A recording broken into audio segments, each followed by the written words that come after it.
channel.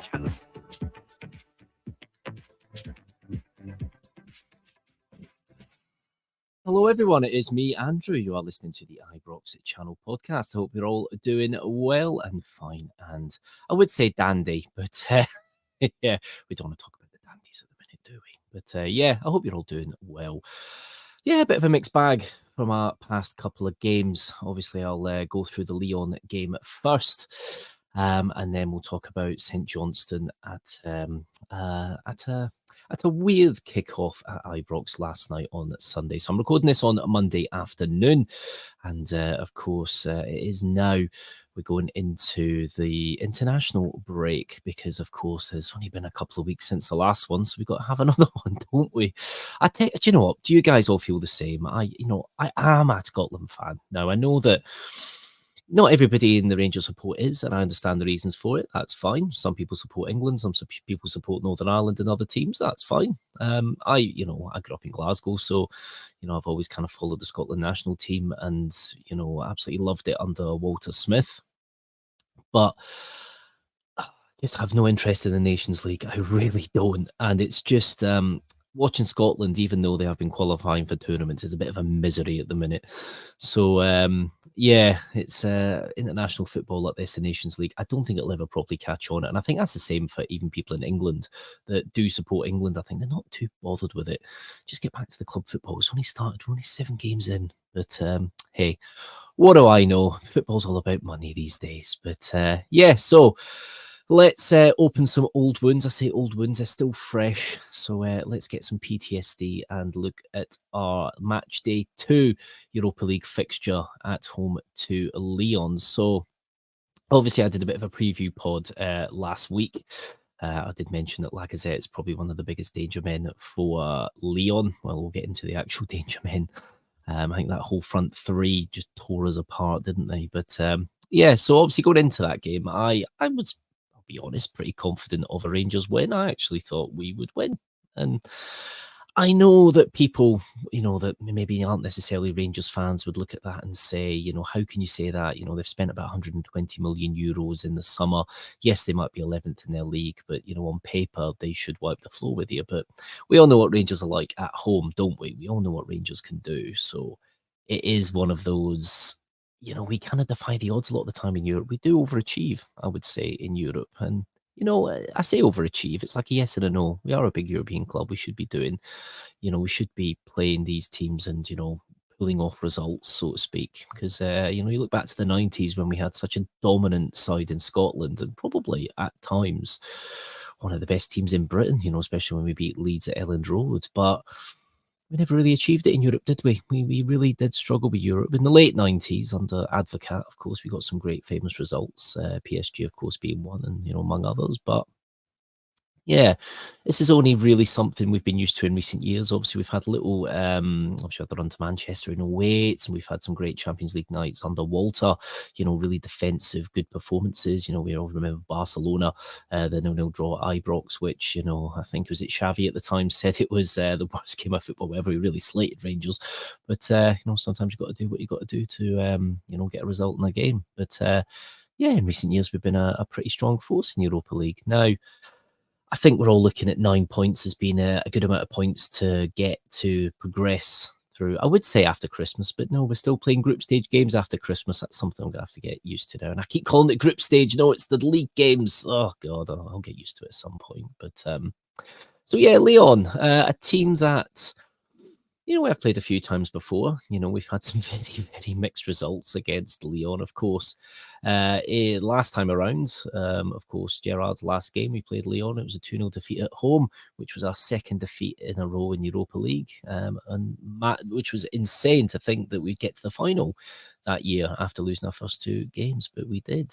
Yeah, and then, of course, we drew 1-1 away. We had the Scott Wright masterclass. And, of course, if you go further back, we had the amazing 3-0 win in France, which, the DeMarcus Peasley masterclass. It was just, that was a phenomenal game. Probably Walter's best European performance, if we're being completely honest. But so let's look at this one. So the way that we kind of We'll go into this. I was getting the feeling, as I normally do, I put the post out on Twitter, which is at the Ibrox channel if you're not on Twitter. So I put out match day 2 in Europa League, Rangers versus big spending Lyon, one of the few teams to beat us Ibrox in Europa League in recent years. Can we win and make it 6 points out of 6? So out of 45 votes, so thank you all for the votes. 44% of you reckoned that Rangers would win. 24% of you reckoned that it'd be a draw. 18% reckoned Lyon would win, and 14% went with Beasley still haunts them. But yeah, I don't think he haunts them now, to be fair. But yeah, so yeah, going into this, I was pretty confident. I knew that they'd be able to create chances. Obviously, our defence.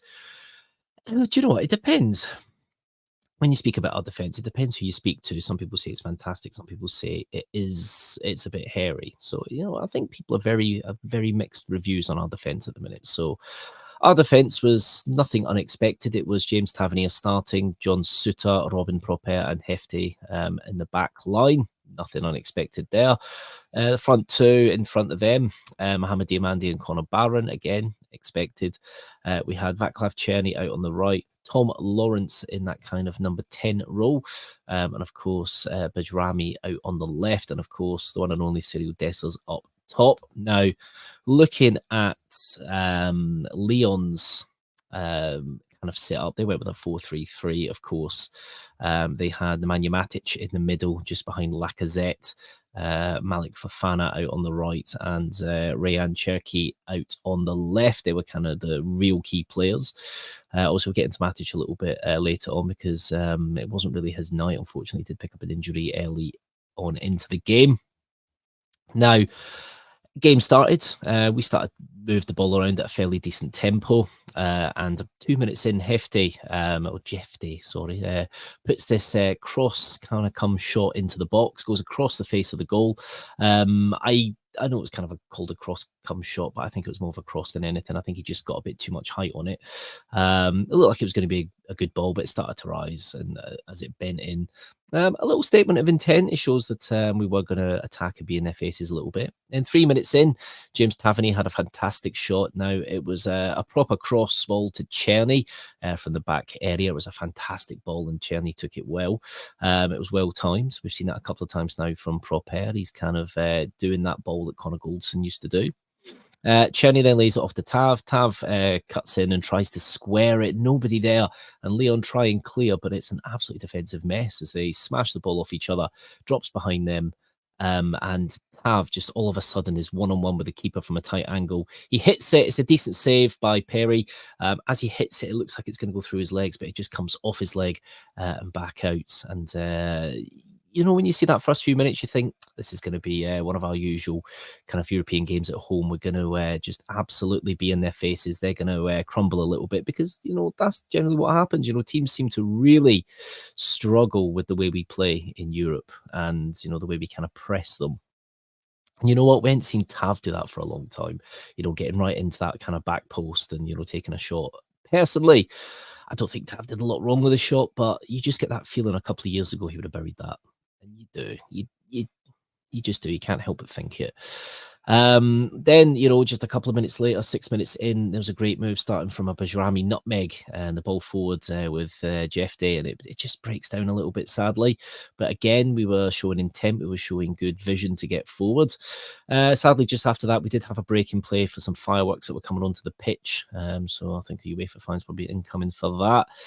8 minutes in, a brilliant move now, which highlights the qualities of Bajrami. Now, Jefty out to Bajrami on the left. Bajrami plays a great through ball, and there's a fantastic ball. Lawrence latches on from the angle, fires in a great shot, saved by Perry, breaks to Cerny, and somehow from 4 yards, he's kind of leaning back and swipes it over.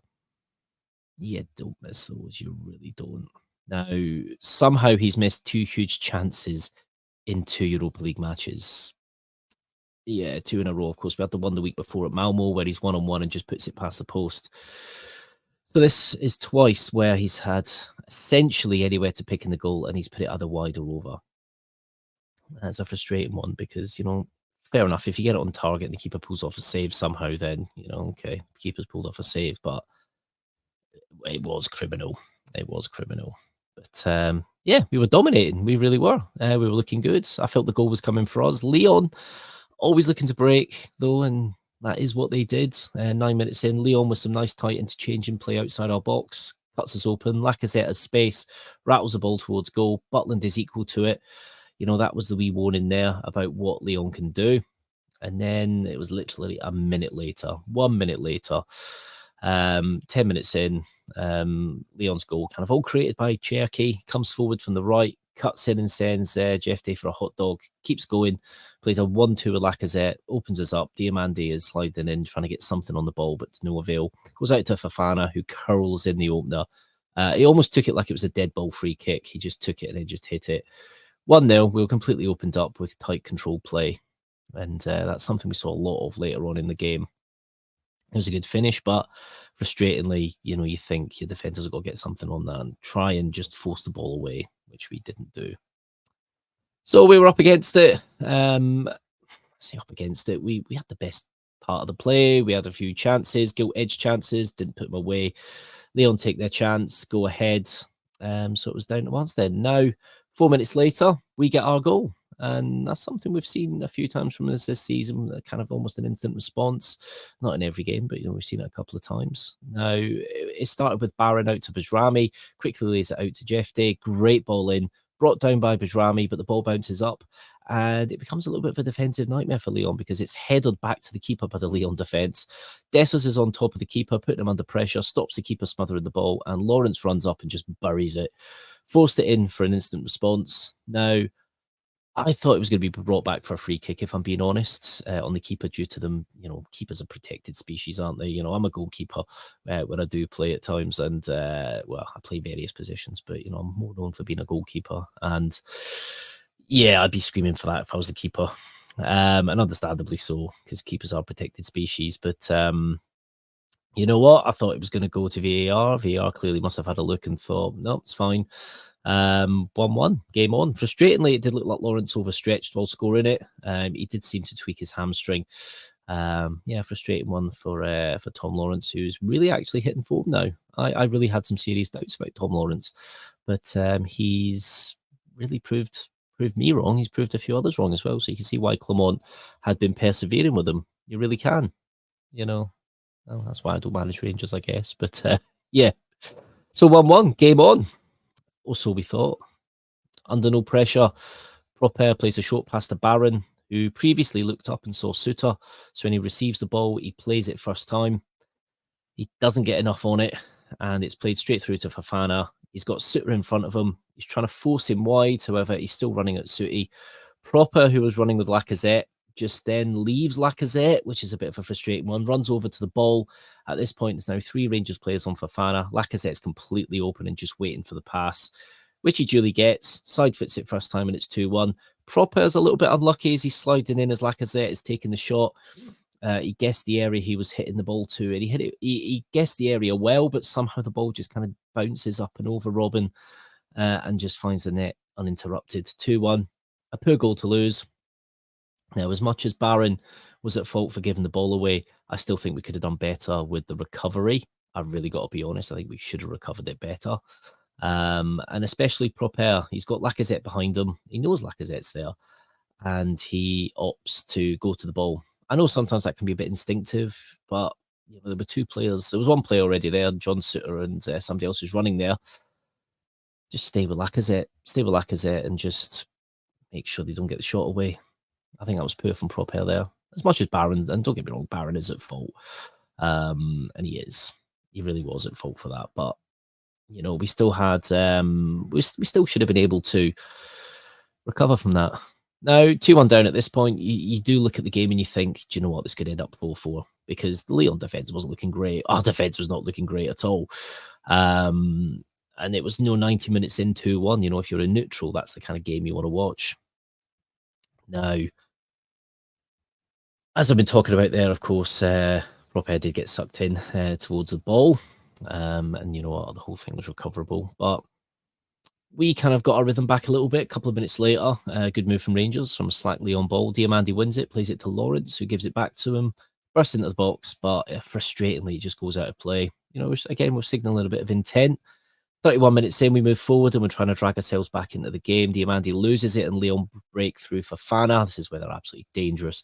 Barron tries to nick in. He's too slow. Fofana takes on Suter, sends him the wrong way, gets his shot away. It is well saved by Butland. Parried back into the danger zone, though, but we do clear. So you're kind of starting to watch the game through your fingers, aren't you? At this point, because Lyon were starting to really click middle to front. They were really just happy catching us on the break because they were having some nice tight control play, ball at their feet, not playing it too far in front of them, and they were just able to really get around our defence with ease.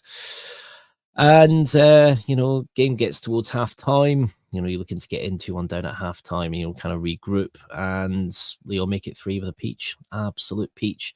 Throw in Lyon, Fofana under pressure. There are screams that the ball went out, nothing's given. It's played square to Lacazette, who just cuts across the outside of the box and unleashes a thunderous strike that gives Butland no chance. 3-1.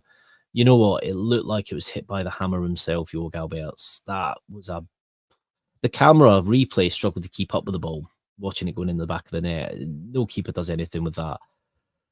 He just hit it so well. Players should have been trying to get in front of it, but sadly, again, it's too easy. Absolutely far too easy. VAR did review the goal, and the evidence that the ball went out was kind of inconclusive due to the camera angles and players blocking. So, yeah. Now, if Lacazette didn't opt to strike, there were 2 other gilt-edged options, as again, players were getting sucked into the ball far too much and not focusing on what was going on around them. That is the frustrating thing. We've seen that a couple of times in this game so far, and it really was getting on my nerves. Now, that's half-time, 3-1. Game was done, really, wasn't it? Now, it wasn't because you think to yourself, we there are more goals in the game. We could probably get maybe 1 or 2. 2 against that Lyon side is probably a lot to ask when they're already in the ascendancy. But yeah, no, it's a frustrating one at half-time.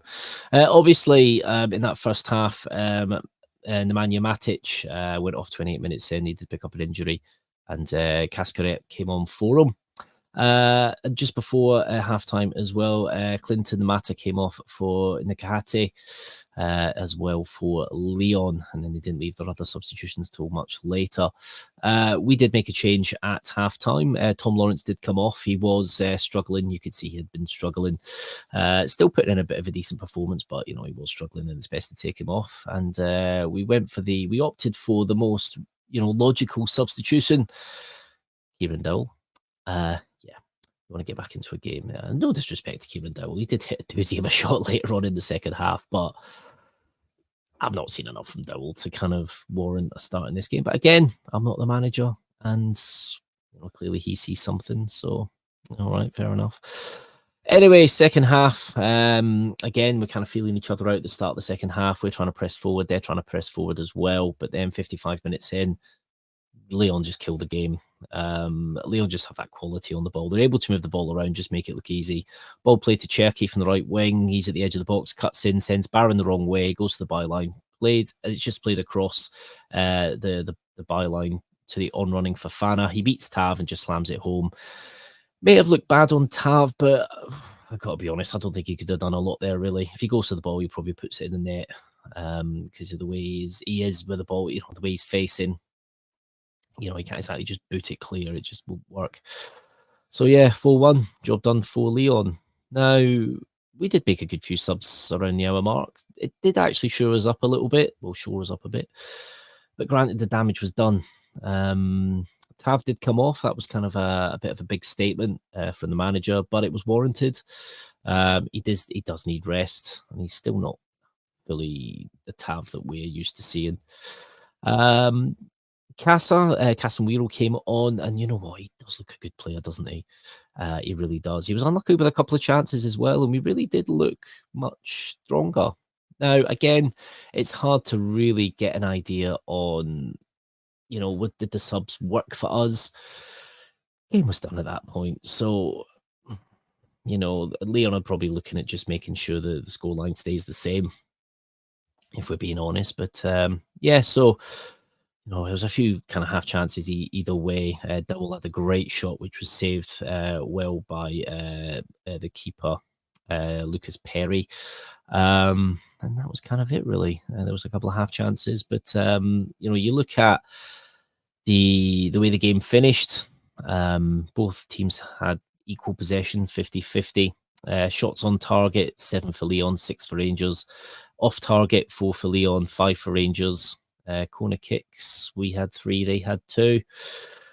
Fouls, we had 11, they had 2. Now, I could talk all day about the free kicks and the fouls that we just didn't get. I just cannot understand how it took us to the 80 odd minutes in to get a free kick.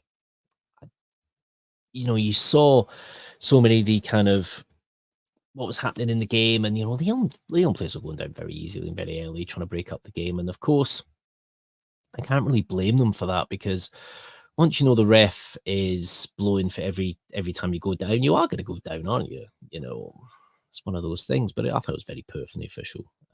We got two fouls in the end. Yeah, I know. But yeah, so that was that. And yeah, it was a bit of a drubbing at home. Now, could we afford to lose the game?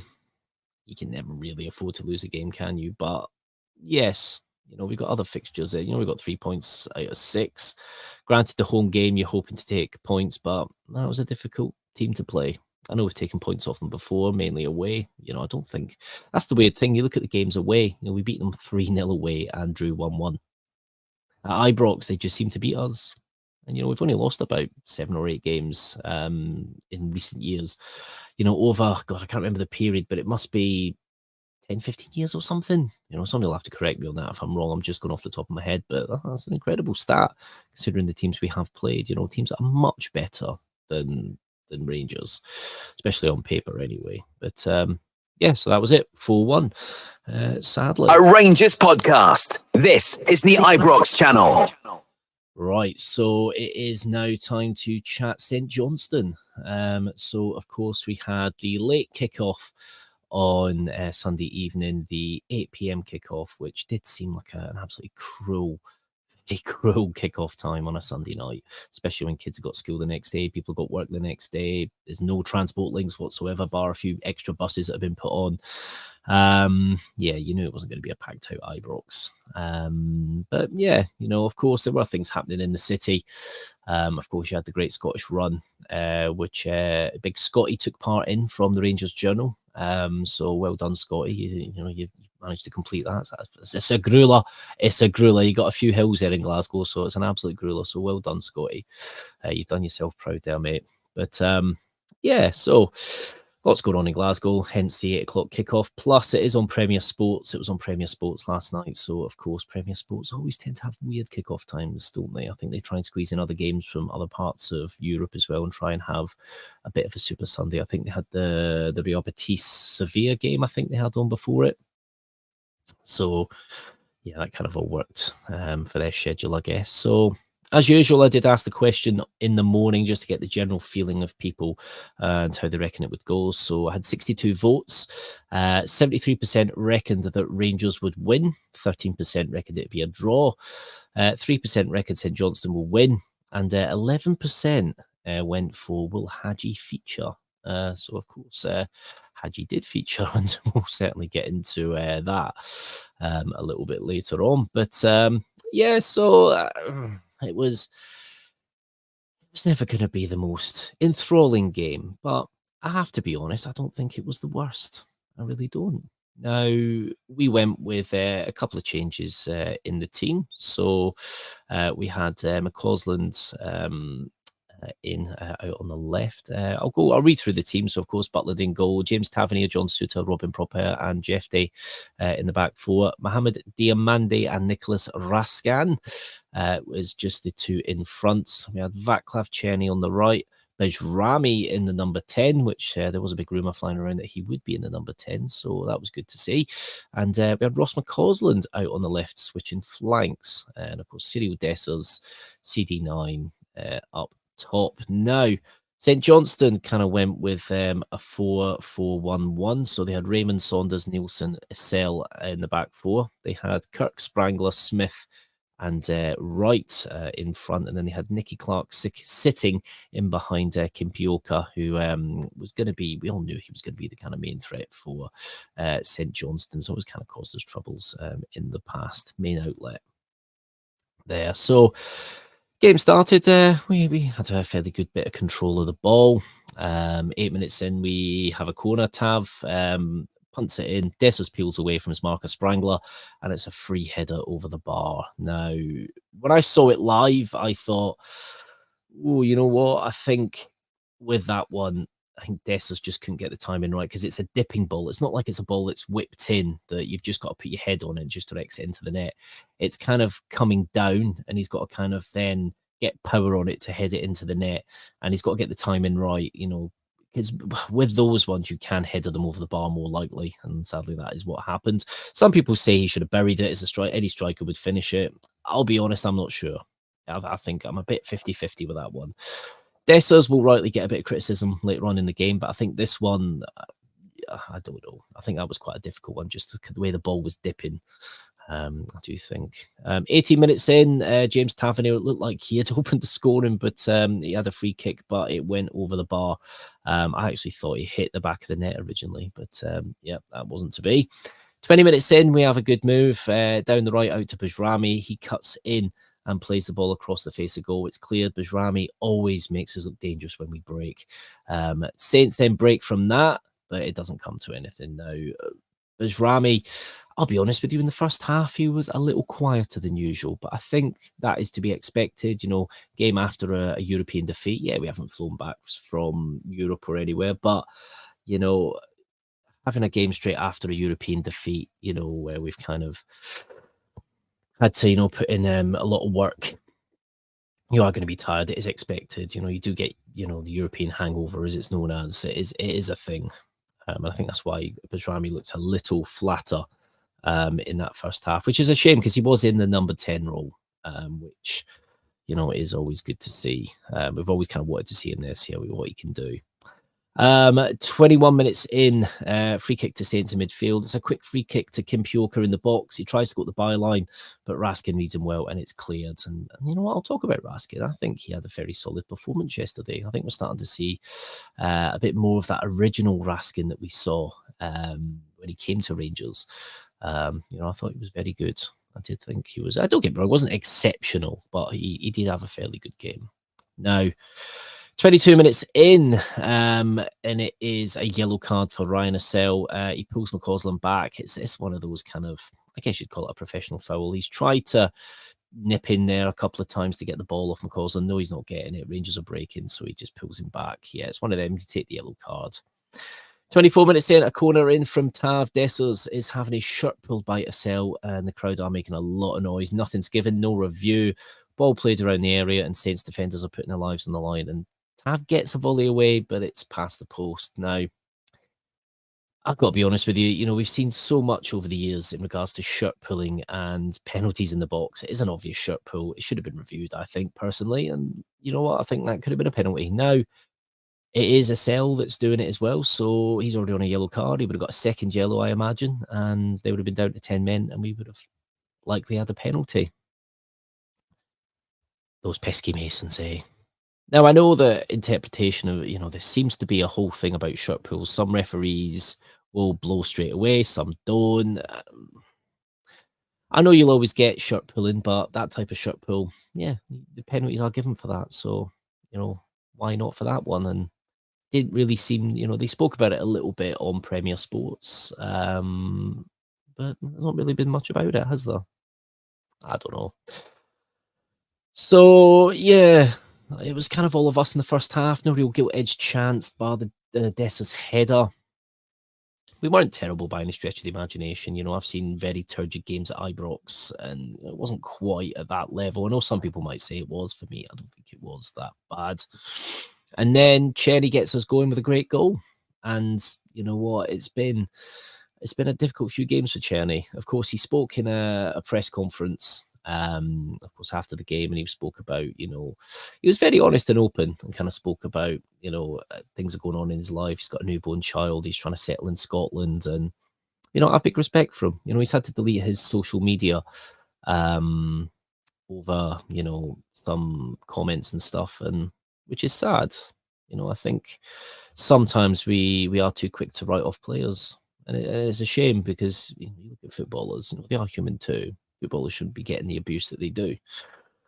But, especially when you're going through a lot in your life at the time, and you've got a newborn child, the sleepless nights, that can affect a player, and it'll affect anybody at work, if you're still working. He can't exactly just have time off to spend time with his newborn child, really, can he? And he is entitled to it. Yeah, so, if you haven't seen it, head over to the Rangers Twitter account. There is kind of clips of Cerny talking, and he was talking about his couple of goals as well. So, yeah, no, do give it a watch. It's a bit of an eye-opener. Good to see a player speaking out honestly without all the kind of PR and political answers, so to speak, where, answers are kind of not really answered and spoke about other things. He was just very brutally honest, and it was really good to see. But you know what? It was a great goal from Cerny. He just nutmegs Sprangler, bends it into Sinclair's right-hand post. It's a great finish. And you know what? He went to celebrate with Clement too. And that was nice to see. That really was nice to see. 43 minutes in, Dessa's challenging for the ball with the last man, and a whistle goes for a foul. I thought it was a bit of a strange one. It didn't seem to be a foul, but there we go. It just seems to be, one of those. Saw that quite a few times. David Dickinson, I don't think had the best game going. I really don't. Just before halftime, Matt Smith, he wins the ball from Jeff Day. He's bearing down on goal. Jeff Day on him, and he opts for a long-range strike. He had to because Jeff Day was hounding him. But you know what? It wasn't a million miles away. So, you've always got that little kind of fear in the back of your mind. Yeah, we're a goal up, but, that they can always get back into the game. So, second half, and we see something that we never really expected to see a few weeks ago, if we're being honest. It's not often that a Rangers player who kind of comes out, so to speak, maybe ill-advised comes out, maybe directed to come out and speak about, possibly going to other clubs and possibly leaving, gets demoted to the B team, out of the picture with the first team. Talks obviously broke down because I think there was a contract renegotiation happening originally, but of course things broke down. I think his agent and probably his dad probably thought there'd be better moves out there for him because, Yanis Hadji, he's a big name in Romania. And he did have a couple offers from Romania, but I don't think that's what he was looking for at this stage in his career. And obviously, things have changed, but I have to say, despite all what happened, when he was in the B team, he wasn't complaining. He was knuckling down and he was just getting on with things. He was scoring goals in the B team as well. So you have to have a bit of respect for that. You look at other players that were demoted to the B team and they just look like they threw their toys out the pram, if we're being honest. So, fair play to Hadji for that. Maybe the comments that he made before, maybe they were just ill-advised comments that he was kind of told to say. So obviously there was a bit of contradiction in some of the statements, but you know what? No need to go into all that now, really. We're talking about the game. But yeah, so Yanis Hadji came on in the second half for Ross McCausland. Ross McCausland didn't quite have the best game, but he was out on the left. And, he's, played a game in European football a few days before. So understandable, we might need a bit of a breather. But yeah, good to see Yanis Hadji coming on. Now, the crowd seem to really like Hadji coming on. I know he's got a little bit of a cult status, especially after the Braga game, Ibrox baby, it's just different. But there's been several Rangers managers now that have had Yanis Hadji in their squads, and they've kind of dibbed in, dibbed out. He's been in and out of teams. Yes, he's been recovering from injuries and stuff. But we've got to be honest. There are most Rangers managers haven't really been too fussed. Which is why he's been out on loan a couple of times. And yeah, and to be fair, the places he's gone to on loan, he's had some good games, but his form has been kind of up and down. Of course, in the summer and for the Euros, he played fantastic for Romania, and he does tend to play very well for Romania. And he's been holding down his place in their team, as I think as the captain as well, considering he's not really been, playing club football. And you do see it sometimes, but it just shows you how much high regard he's held out there in Romania. And kind of understandably, he's got that cult status. He's not a bad footballer, but I just look at the way we press and the way we attack. I think he'd just be a bit slow. There are games that probably would suit him. And I've got to be completely honest, we've not really set the heather fully alight this summer. So I'm not against him coming in. We're going to have to really rotate this squad at times, especially when the games are coming thick and fast, which obviously we've got the international break now as I'm recording this. But in a few weeks, we have got fixtures coming thick and fast, and we are going to have to utilise them, and we will. And we really will have to utilise them. Obviously, he's not in the European squad, but we'll probably utilise him in the league. But, you do have to say, we'll talk a little bit about the ball he plays in for the seconds. But yeah, so Hadji on, McCausland off. We had Conor Barron on as well, and Diamandi off. Mohamed Diamandi didn't exactly have the greatest game. There was a chance early in the, I say early, there was a chance in the first half that the ball kind of comes to him in the box and he just can't do his usual turn and shot. And he does it, he's just a bit too slow with it. He takes the shot and then the defender gets in the way and manages to get a block in it. If he was a bit quicker, like he can be, I think that's a goal. But, again, Diamandi, he's still a young player. And again, we played European football in the week against a side that, we were really struggling at times when they were running at us. So, it's one of those. At this point, Saints had gone to a kind of flat back four when we made the substitutes. They were defending deeper. I think they were just trying to keep the score down, probably looking to maybe break later on, when we start to tire a little bit. Bajrami then, a clever ball lofted to Tav and then on to Cerny. But, I don't think they anticipated it. It was just kind of in the box. It was a clever ball because Tav and Cerny were kind of over at the same area, and it was just a great lofted ball. It just shows you the talent that Bajrami has. He spotted them and kind of lifted it over everyone straight to them. But Bajrami seems to be able to spot passes and things quicker than others.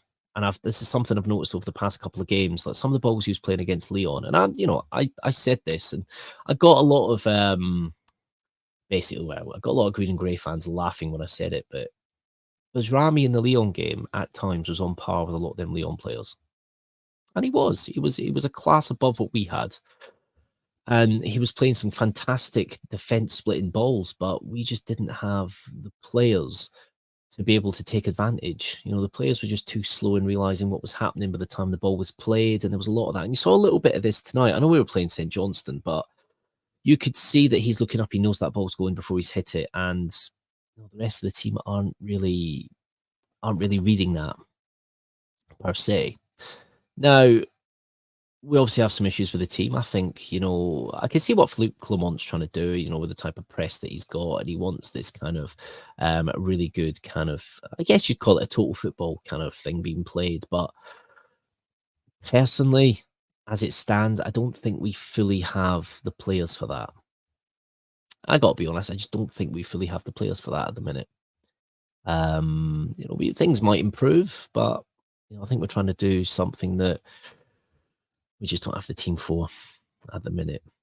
But you know what? Some players are developing. We are in a rebuild, and I think people do forget that rebuilds don't just happen overnight. Don't even just happen in a couple of months. It does take time. Sometimes you do have to write off a season. I'm not saying we write off this season, but Clement himself has given his own timeline and timescale of October, November when you'll see the real Rangers. We are creeping up to that time now. Would you say we've seen a massive improvement?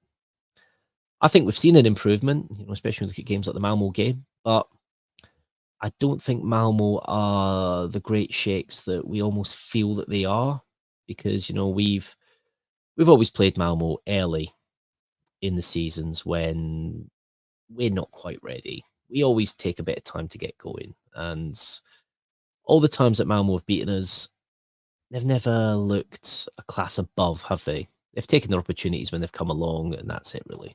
So I know it was good to beat them away, and it was a fantastic game, great result. We could have scored 5. We didn't. But I think the Lyon game brought us down to earth a little bit. And again, I'm not saying that I think you could play that Lyon game again, and it could be a 4-4 draw or a 2-2 draw, or even a 3-2 win for us, based on the chances. But that would rely on everybody taking their chances, and I just don't think at the minute we've got players that are capable of that. Because you know what? I haven't mentioned Dessers much over the past 2 games. But that's because he's not offered too much, and he really hasn't. Now, I've spoke before on Serial Dessers. I think he's very much a form player. I think he does have a place in this team. I just don't think that. I just don't think it's for every game. No, don't get me wrong. I'm not saying he can't play against big sides. Real Betis away, he was phenomenal. He scored a great goal, and we had beaten a team that hadn't had an unbeaten record, and a very good one at that. So that argument that he can't play almost invalidates that a bit, but we don't see it enough from him, and we really don't. And he didn't look.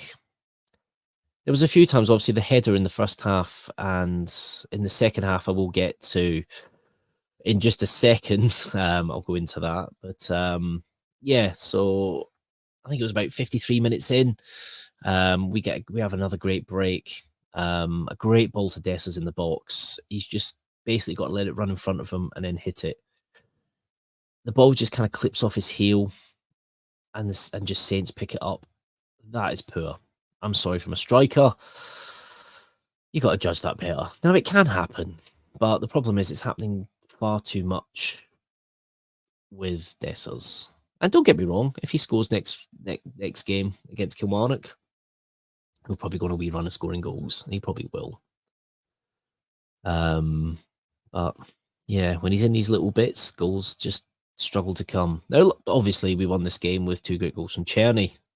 But Cerny's not had the best form coming into this either. So, he took his chances. But, I think we are starting to see the issues we have with our strike force. I think we are at the minute. Now, 57 minutes in, Saints get their first corner of the game. A ball into Nicky Clark. Suter gets a foot in and it goes behind. Corner's taken and it's right at Butland, who kind of clutches it and bowls it out. So, for their first corner, it wasn't a great one. You had Seymour Valakari sitting in the crowd, who they got from Riga. I think it's a very bold appointment for St. Johnstone. But I don't think he'll be happy with a few of the things he saw last night from them. Now, don't get me wrong, they're playing Rangers at Ibrox on a Sunday night. It is going to be a difficult game. The tactics will be to set up to try and smother any Rangers press, just frustrate us. So it's one of those. But when you get that type of corner, you got to try and at least get it to a player in the box. Not for the keeper to come and clutch it straight away. So 59 minutes in, we had goal number 2. Dessers out to Barron, who looked like he was fouled, I've got to be honest. But we keep possession. Hadji receives it, and he just turns and plays a great direct ball to Cerny in the box, completely cut open Saints. He jinks and sends Wilson for a hot dog and then just slots it home. A deserved second for Cerny, 2-0. And at this point, I was like, you know what, let's get more. We can get more here. And it was good to see, 59 minutes in, we're finally looking a bit comfortable, so we can maybe play a little bit more open football, take a few more risks and try and get a few more goals. Now, at this point, Igamane came on for Dessers, which had to happen. Dessers did not look happy at coming off, but you got to be honest, he wasn't really contributing anything. So, it's one of those. You can't just keep players on for the sake of it. There's that side to it. You think we're 2-0 up, maybe you should leave Dessers on, maybe so he can get his goal and then get himself into a bit of form. But, it's one of those. Then, 63 minutes in, Raskin, there's a yellow he gets. He battles for the ball with Nicky Clark. Clark out muscles him, and Raskin takes him out to prevent the attack. It's a fair yellow. It's one of those. 66 minutes in, Tav with a great back heel to Cerny after coming down the right. Cerny looks like he's going to shoot, but he lays it out to Igamane, who hits it limply, sadly, and their keeper holds on to it. Now, Cerny could have done what any player would have done on a double. You go for the shot, but he didn't. He wasn't greedy. He laid it off to the best option, and just sadly it didn't come off. So fair play to Cerny there. 68 minutes in, we saw a rare shot from Saints. It was a great chance, actually, and how this wasn't scored, I'll never know. It's a 2-on-1. Kim Pioka is square for a tap-in, but player opted for a shot, and Butland pulls off a great save. That was a poor one, and I think that was the sub. I want to say it was it McPherson for Saints? I can't remember now, but cut in there. You got that great opportunity. I think he saw his name in the lights. Should have squared it to Kimpioka because he would have tapped that in and that would have been a 2-1. Luckily, he didn't, though, because I'm sick of having my heart on my sleeve going into the last embers of the game. But yeah, so 70 minutes in, Igamani penalised for his strength, winning the ball outside the Saints box. I think it was a bit harsh, to be fair. You can muscle for the ball. He wasn't doing anything untoward, but yeah. Not long after that, we saw Cerny coming off. He wasn't going to get his hat trick, but Casemiro came on for him, which meant that Tav was pushing up one to right wing. So this is something that's been spoken about for a long time. We've seen it the odd time under different managers where they've experimented with putting Tav in midfield. So this is what was happening today. So Tav went up one and Casemiro was in behind. 77 minutes in, Tav had a shot and it deflects. And the keeper gathers it. It was quite lucky there for the keeper. 78 minutes in, Proper with a beautiful ball out to Bajrami. Spoke about that in the Lyon game. He did a beautiful ball there, and he's got another one here. Bajrami tries to lob the keeper, but he does save it. There is a wee stramash, but at this point, the flag does go up for offside, so it wouldn't have mattered anyway. It was one of those. 79 minutes in, Bajrami with some great skill to keep the ball in and burst forward, lays it off to Barron, who just can't get there. Unlucky once again. Bajrami showing his worth, and again, this is where other players just aren't anticipating what he's going to do. They're just not quick enough. Bajrami is a level above a lot of these players, and I'm not here to criticize Barron here, who kind of didn't get that. Barron is a fantastic player and he's been really good and really warranted in this Rangers side. You saw it in the first half, him not being there. It was a little bit uneasy. It just wasn't as good as what it is when Barron is there, but of course he does need a rest.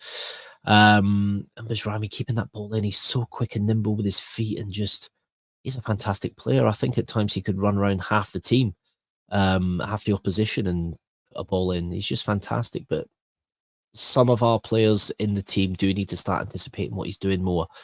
That could come with time, but some of it could just be that they're just not good enough. It could be one of those. But yeah, hopefully we'll see an improvement there because there's a lot coming through Bajrami at the minute. There's a lot of chance creation and we need to utilize it. We really do. We're not good enough at creating chances.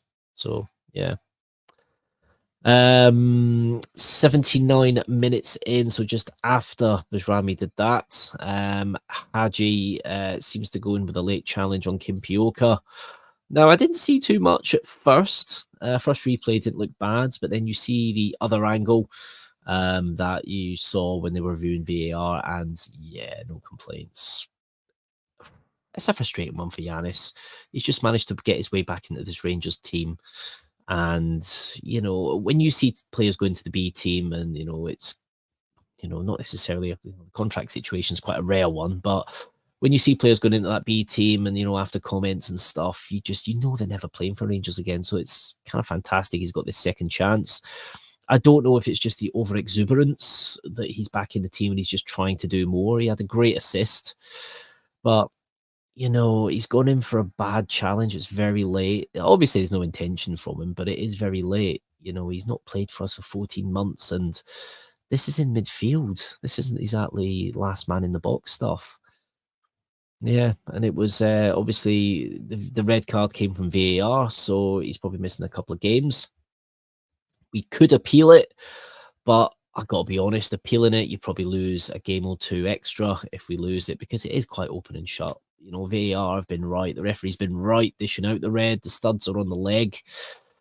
It could have been a bad one. So, yeah, we just got to take that on the chin and move on. But sadly now we don't have Haji for the next few games. So well done, Giannis. You took that chance well, didn't you? Then we had Sterling coming on for Bajrami. I think just to shore up for the last kind of 10 minutes of the game. 84 minutes in, and we started to get a bit of the old famous squeaky bum time, as Alex Ferguson once said, as Nicky Clark scores a great goal. It looked a belter. However, the offside flag goes up. When I saw the kind of lines at first before the lines were drawn, I thought, is he on? Because when it's that level, you think to yourself, you got to benefit the striker in that situation. But you know what, they draw the lines and he is completely off. So you're like, oh, okay, fair enough. Just shows you sometimes how perspectives look before the lines come on. But yeah, it was greatly chopped off. And you know what, it was a great spot by the linesman because the linesman did put his flag up. And, you know, we give referees and officials a lot of criticism, a lot of deserved criticism, but that was a difficult one to see. And he spotted it, and he did spot it quite accurately. So fair play to him. Fair play. Then we saw Rangers kind of in game management mode at this point. But Sidibe, he's away, sort of neck and neck with him. And he could be one-on-one because he's a very fast player. You know, you can see he's going to be the outlet, and he is the outlet for Saints in a lot of games. But it looks like he's getting in front of Suter, and Jack Butland's the last man. He comes out, and you think, when you see it at first, you think, oh, he's going to punch the ball. He's completely out of his box. You think he's going to kind of punch it. He goes to ground, and he just diving headers it out the park. You know, I don't think you would have ever seen Alan McGregor do that. It was absolutely fantastic. Great pace, great speed, and he connected with it well, because it's one of those that if you mess that up, it's a goal. You mess it up, it's a goal. So fair play to Jack Butland there. He pulled off a few great saves. We're looking like he's getting a little bit back into form, which would be good to see. And not long after that, Casemiro, outside the box, he had a great hit from a Rangers corner. The ball kind of came out the box. He took a touch, and he just hits it with the kind of outside of his shoe, which, you know, I've had a couple of them in football, and they can be very difficult to get right, because if you don't catch them right, you know, they fly anywhere. But he caught it with the outside of his kind of boot, and it's going in top bin. And, you know, you got to say, Sinclair pulls off a great save to put it over. It had a bit of power, a bit of swerve too. It was very, very unlucky. Casemiro hit that definitely like a Dutchman. You know, that was a goal. You know, I'm really impressed with Casemiro, what I've seen from him in the kind of little spurts we've seen of him, obviously at Malmo in this game. He's just fantastic. I'm really liking him. And to be fair, from what we're seeing so far from Coppin and the kind of the team, and of course Clement and other players they have been going for, we can see why we've been going for them players. I can see Casemiro being worth a lot of money. Obviously, if he keeps playing the way he's playing, he will be worth a lot of money. But you look at Bajrami, him, and there's a lot of promise. There is a real lot of promise that we're seeing from some of these players now. Late Rangers corner, time for the ball in. Propper's unmarked, and he heads it wide. And that was kind of the last action of the game. There was a couple of times where St. Johnstone had a bit of suicidal defending. You know, Dessa's header that he put over the bar in the first half. Dessa's is being marked, then the marker just kind of runs away from him to another player that's already got a marker, and Dessa's is completely unmarked. In this instance, it wasn't too dissimilar. Proper, you know, it's suicidal defending. And again, if we're just that little bit better, we're scoring goals from them. Yeah. Also, there was another thing in the game. I can't remember what time it was. I think it was about 70-something minutes. I said Johnson player goes through Suter. For me, it was a yellow, but nothing was given. We've saw that many a time in the game. David Dickinson did not have a good game. But yeah, that was that. So that was another 3 points on the board for Rangers. And we sit still third in the SPFL. Aberdeen, who are sitting 5 points above us, played 7-1-7, pulled off a late winner against Hearts in a 3-2 win at Tawdry. So frustratingly, they have won another game as well. They are in a fantastic bit of form. I think it's 13 games on the trot they've won, which is pretty remarkable. So, you know, things are obviously going well there. At Tawdry, and of course it's not long till we play Aberdeen, sadly. So we've won our last 3 games in the Premiership. Our last kind of longer winning streak was from the 2nd of January to the 28th of February this year, which was a run of 9 games. Of course, you'll remember what happened there. St. Johnstone, they've now failed to win in their last 6 games. Their last longer I'm making words up now. Their last longer, I guess, winless run was from the 5th of August 2023 to the 28th of October 2023, which was a run of 9 games. We've now, interestingly, kept a clean sheet in 5 of our 7 matches in the league. The only team to have done better and done this more often is, of course, the other mob, who are sitting top. They've done it 6 times. Yeah, so, and St Johnstone have failed to score in 4 of their 8 games, so half of their games, which is more often than any other team in the Premiership this season. And talking about our clean sheet run, we've kept a clean sheet in each of our last 3 games in the league. Our last longer run of games without conceding a goal was 6 games back in December 2021. So there were some comments from the managers. Of course, we heard from Philippe Clement. He said he still expected more from his side despite the 2-0 win over St Johnstone, but it's an important win and a deserved win. He was speaking with, I think, BBC Scotland. It's very positive that we get another clean sheet, and it's important we continue in that way. And he was talking about Cerny after that. He said he did a really good job. He was really down after Thursday. He has the right reaction today. He has all my trust. Glasgow's not easy when you miss a big chance on an important night. Those are things you have to adapt to. This is the best reaction you can have after a miserable evening. And he was speaking also about Yanis Hadji. He says it was more clumsy from a player who was tired and not at his top fitness, which he said of the tackle. There we go. So that was kind of that from Philippe Clement. Obviously, we did hear some things from the interim St Johnstone manager, Andy Kirk. He did say the result was poor, obviously, but there's things on the pitch the new manager will have seen that we can improve on. We made mistakes and got punished. That tends to happen against the better teams, but there's a lot to work with. We will look to improve on those things, and hopefully things will turn for us. So that was kind of mainly what that was the Andy Kirk, the St Johnstone interim manager, while the new manager coming in is waiting on his work permits. That's Simo Valcari, who came from Riga. Very bold appointment, as I said earlier. I think that could be a good one, but of course they will need to do something in the January transfer window. And Scottish clubs, they really do struggle, don't they? Of course, because the finances are the way that they are. So let's look at what's coming up next. Of course, we have got the international break. I can't even think. My brain's absolutely fried. We've got the international break. And then Rangers are back on the 20th of October away at Rugby Park, a 12 o'clock kickoff. Yeah, we're all looking forward to that, aren't we? And then the 24th of October, it's Rangers at home in Europa League against Steaua Bucharest, FCSB, which they are kind of now known as. So that'd be interesting. Of course, Yanis Hadji won't be able to feature, in that game because of he's not in the European squad. So that might have been a bit of an interesting kind of homecoming, so to speak. But yeah.